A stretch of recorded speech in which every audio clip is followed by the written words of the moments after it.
back to Joe and Di's Allotment channel. What I'm going to talk about today is how we use and preserve apples. We've got 5 apple trees, 2 in the garden and 3 down the allotments. So we do store a lot in the shed over winter and use them throughout the winter. What we do is, while they're in season, we do dry quite a lot, about 10 jars a year. The grandchildren love the dried apples, nice and crunchy. Nice little snack, healthy snack. So I'll put a link on for that in the description, so you can have a look at that one if you want to. But another way we preserve them is to make them into an apple sauce. So we slice them up, cook them down, and then we blend them into a nice sauce, and then we can freeze them into sort of this size really, which is about 2 cups in there, around 2 cups.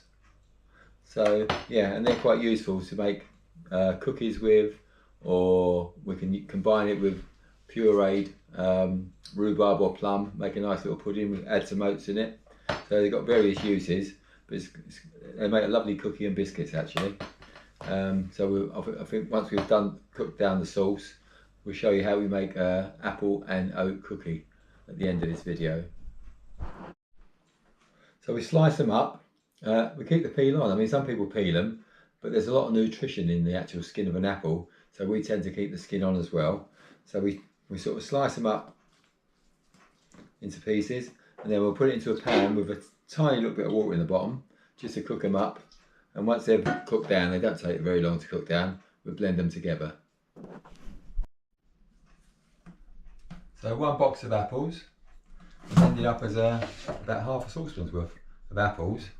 So I'll cook those on a very low gas now, until they sort of completely mush up, and then I'll blend it. So we let the apples cook for about 15 minutes, then I turned it off and we just let it cook in its own heat till it cools down a bit. And now I'm going to blend it into a sauce. Turn the power on first, that might help. So yeah, by just turning it off and let it cook in its own heat, you do save a bit of energy as well, rather than cooking it right down.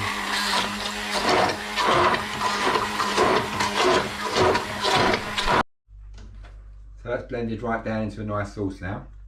So what we do is let that cool down completely, and then we freeze it into sort of 2 cup batches. And then we can use it later when we need it. So one of the things we use our apple sauce for is quite a simple biscuit cookie recipe. It's just 2 cups of oats, half a cup of raisins. I'll put a title card at the end with the recipe on. It's got 3 teaspoons of cinnamon, 2 or 3 teaspoons of cinnamon, whichever, I mean, to your taste, and a tablespoon and a half of chia seeds goes in there as well. Chia seeds are from actually a member of the mint family, I think, from Mexico. Very nutritious, very high in B vitamins and iron, calcium and other sort of antioxidants, very good for you. So we add that in there as well. Add the apple sauce, mix it all together.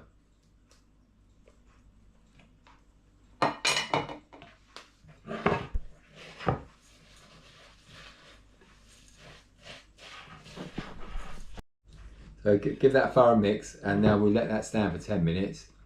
So let all the flavours absorb together, and then we'll come back and make up the cookies. So it's been standing to set for about 10 minutes now. So it's just a matter of picking it up on a spoon, and then just pushing it off onto the baking tray, and forming a biscuit. And then we'll put it in the oven to cook. The other option is to actually form them in your hands and sort of squish them into a biscuit shape. So we'll do both methods and see which one comes out the best. Nearly all done now.